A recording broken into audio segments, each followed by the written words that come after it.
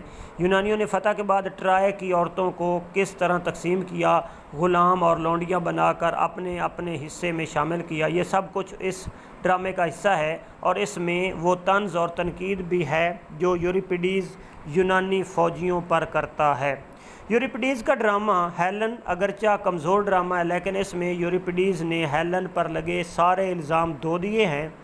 Humour کی کہانی میں ہیلن کو پیرس کے ساتھ بھاگتے ہوئے دکھایا گیا، لیکن یوریپیڈیز کا خیال ہے کہ جو ہیلن پیرس کے ساتھ بھاگ کر گئی تھی وہ اصلی ہیلن نہ تھی، بلکہ ایک بد روح چڑیل تھی۔ اصل ہیلن تو مصر کے ایک مندر میں پجارن بن کر بیٹھی ہوئی تھی جب یونانی فوجیں ٹرائے کو برباد کر کے واپس لوٹ رہی تھیں، اور ہیلن کے شوہر کا جہاز مصر کی بندرگاہ پر آ کر لنگر انداز ہوا تو اصلی ہیلن سے اس کی ملاقات ہوئی، اور وہ ہیلن یعنی چڑیل جسے وہ ٹرائے سے لے کر واپس آ رہا تھا وہ غائب ہو گئی۔ یہ بڑی عجیب بات ہے کہ یوریپیڈیز کے ڈراموں میں اس کی ساری ہمدردیاں عورتوں کے ساتھ ہیں۔ اس کے ہاں عورتوں کے کردار بڑی فنکارانہ خوبیوں کے ساتھ تشکیل دیے گئے ہیں، اور پھر بھی ایتھنز کی عورتوں کے خلاف تھیں، اس کے خلاف تھیں۔ مثلاً میں اپنے اس مضمون میں اس کے 2 اور ڈراموں کا حوالہ دوں گا۔ ایک ڈرامہ السسٹس ہے اور دوسرا ایفیجینیا ہے۔ السسٹس ڈرامہ ایک عورت کی وفا اور مرد کی بے وفائی کا قصہ ہے۔ اس ڈرامے میں موت کا فرشتہ بادشاہ کی روح قبض کرنے کے لیے آتا ہے۔ بادشاہ بہت سخی اور ہر دل عزیز ہے۔ اپالو انسانی روپ میں اس کا نوکر ہے۔ وہ نہیں چاہتا کہ بادشاہ مر جائے۔ اپالو دیوتا ایک جرم کی سزا بھگت رہا ہے، اور اسے یہ سزا دی گئی ہے کہ وہ ایک خاص مدت تک کسی انسان کی ملازمت میں گزارے۔ چنانچہ وہ موت کے فرشتے سے بادشاہ کی جان بخشی کی سفارش کرتا ہے، لیکن موت کا فرشتہ ایسا نہیں کرتا اور تجویز یہ دیتا ہے کہ بادشاہ اپنی ماں، باپ، دوست اور درباریوں کو جان دینے کی درخواست کرتا ہے، لیکن کوئی بھی اس کی بجائے مرنے کے لیے تیار نہیں ہوتا۔ جب وہ سب سے مایوس ہو جاتا ہے تو اس کی بیوی اس کی بجائے مرنے کے لیے تیار ہو جاتی ہے، لیکن وہ یہ شرط عائد کرتی ہے کہ بادشاہ اس کے مرنے کے بعد دوسری شادی نہیں کرے گا۔ فرشتہ اس کی بیوی کی روح قبضے میں لے کر رخصت ہوتا ہے۔ ڈرامے کے آخر میں ہرکولیس ظاہر ہوتا ہے اور بادشاہ کی اچھائی اور نیکی کو دیکھ کر وہ فرشتے سے اس کی بیوی کی روح واپس لے آتا ہے۔ دوسرا ڈرامہ ایفیجینیا ایٹ تھیورس ہے، جس میں آگاممنن کی بیٹی یونانیوں کی غیرت اور قومی عزت کے لیے اپنی جان قربان کرنے کے لیے تیار ہو جاتی ہے، لیکن آسمانی دیوتا اسے ایک معجزے کے تحت بچا لیتے ہیں۔ یہ دونوں ڈرامے مردوں کی خود غرضی اور بے وفائی کو ظاہر کرتے ہیں۔ ان دونوں ڈراموں میں عورت کی خیرات، بہادری اور وفاداری کو مثال کے طور پر پیش کیا گیا ہے۔ ان کے علاوہ ہیکٹر کی بیوی اینڈرومائکی کے بارے میں اسی نام پر لکھا گیا ڈرامہ، اور ہرکولیس نامی ڈرامے میں شہزادی کا کردار جو ہرکولیس سے اس کی بیوی کو مار کر انتقام لیتی ہے۔ دونوں ڈرامے عورت کی وفا اور جرأت کے ڈرامے ہیں۔ عورتوں کے جتنے مضبوط کردار یوریپیڈیز کے ہاں ملتے ہیں اور جس ہنر مندی سے اس نے انہیں نیٹ کیا ہے، بنا ہے، یہ کمال اور ہنر مندی اسکائلس اور سوفوکلیز کے ہاں ناپید ہے۔ یوریپیڈیز کا وہ ڈرامہ جس نے اسے عالمی شہرت سے امکنار کیا وہ بھی عورت کے بارے میں ہے، اور اس کا مرکزی کردار بھی عورت ہے۔ اس ڈرامے کا نام میڈیا ہے۔ میڈیا ایک جادوگر عورت کی کہانی ہے جو ایک یونانی بہادر جیسن کی موت میں اپنی ساری محبت میں اپنی ساری جادوئی طاقتیں سپرد آتش کر دیتی ہے۔ جیسن کو اپنی مہم میں کامیاب کرانے کے لیے اپنے باپ سے غداری کرتی ہے، اسے سونے کی اون اور موت کو قبضے میں کرنے کے اصرار بتلاتی ہے، اور پھر اس کی محبت میں گرفتار ہو کر اس سے شادی کر کے یونان آ جاتی ہے۔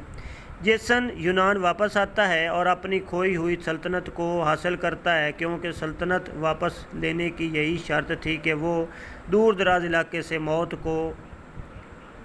کو حل میں جوت کر سونے کی اون میں لائے، اور یہ دونوں مہمات اس نے میڈیا کی مدد سے سر کر لی تھیں۔ میڈیا کے ہاں 2 بچے پیدا ہوتے ہیں، اور پھر کہانی میں ایک خطرناک صورت پیدا ہوتی ہے جس کی وجہ جیسن کی بے وفائی ہے۔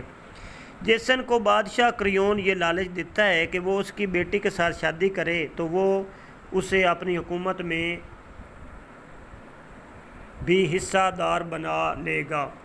میڈیا کو جیسن کی یہ بے وفائی اچھی نہیں لگتی۔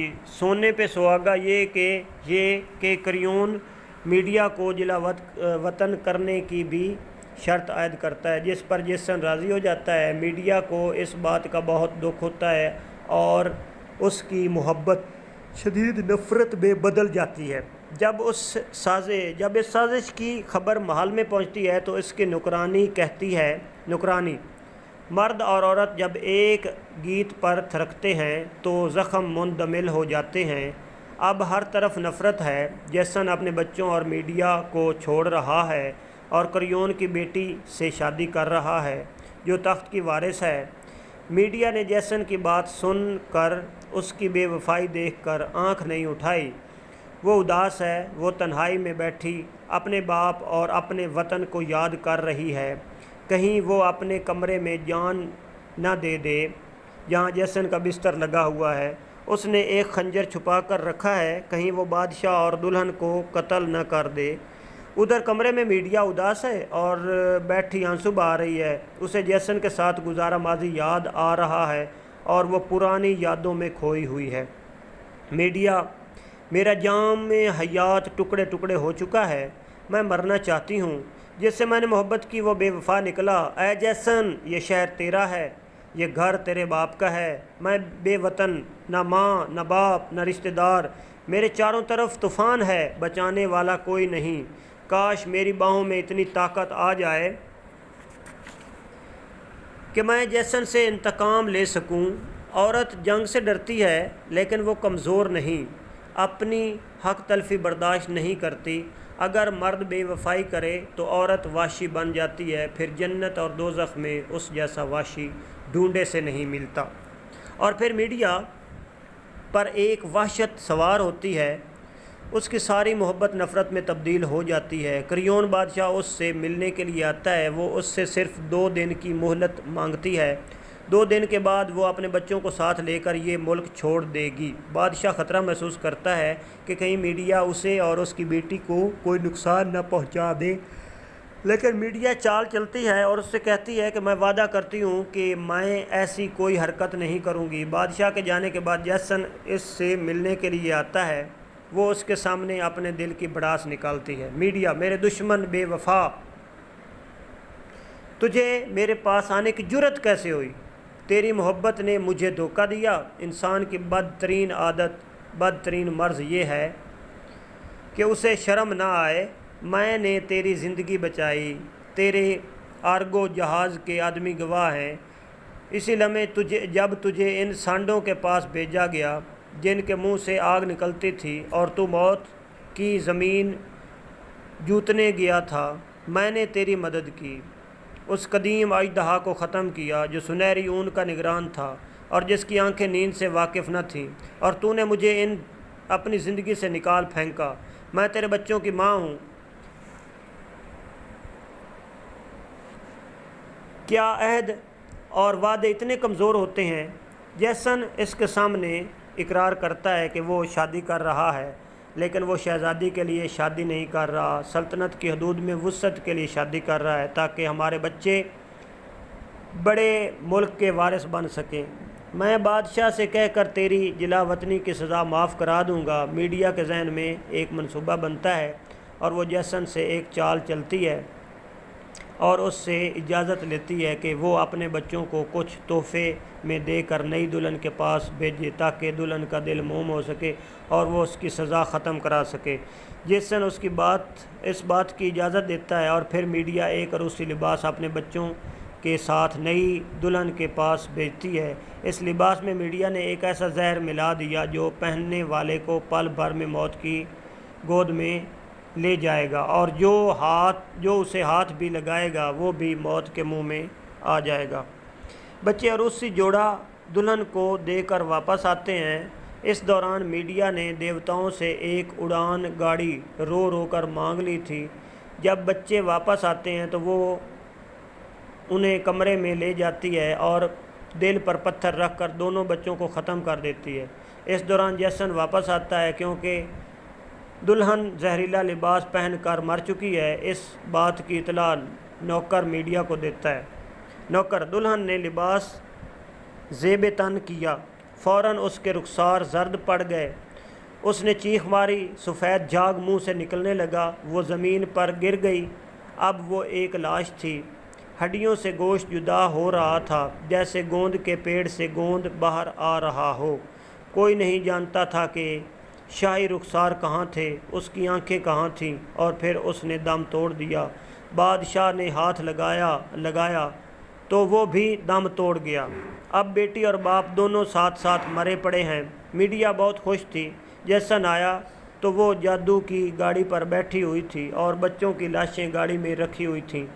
اس نے جیسن کی گالیاں سن کر دور سے ہاتھ لہرا کر کہا، میڈیا، تیری ساری فضول باتوں کا ایک ہی جواب ہے۔ یہ کیسے ہو سکتا تھا کہ تم زندگی خوش و خرم گزارو اور میرا بستر خالی ہو؟ میں بچوں کو لے جا رہی ہوں۔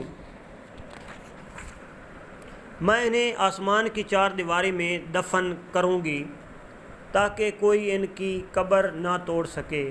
میں جا رہی ہوں، تو اپنی نئی دلہن کے پاس جا۔ یہ کہہ کر میڈیا جیسن کو بے وفائی کی سزا دے کر اپنی جادو کی گاڑی پر آسمانوں کی طرف اڑ جاتی ہے۔ میڈیا عورت کے انتہائی سخت انتقام کا ایک بہترین ڈرامہ ہے۔ جیسن ایک مطلب پسند انسان ہے جو ضرورت کے وقت اپنی وفا بدلنے کا ماہر ہے۔ اس کے دل میں محبت نام کا کوئی جذبہ نہیں، وہ اسے ضرورت کے وقت استعمال کرنے کی چیز سمجھتا ہے۔ میڈیا کا کردار یوریپیڈیز کے کرداروں میں ایک اہم ترین کردار ہے۔ میڈیا محبت کرنے میں بے مثال تھی، جب نفرت کرنے پر اتری تو اس نے اس جذبے کو بھی بے مثال بنا دیا۔ یوریپیڈیز نے ان دونوں کرداروں کے اندر اتر کر محبت، لالچ، حسد اور انتقام کے جذبات کی عکاسی کی ہے۔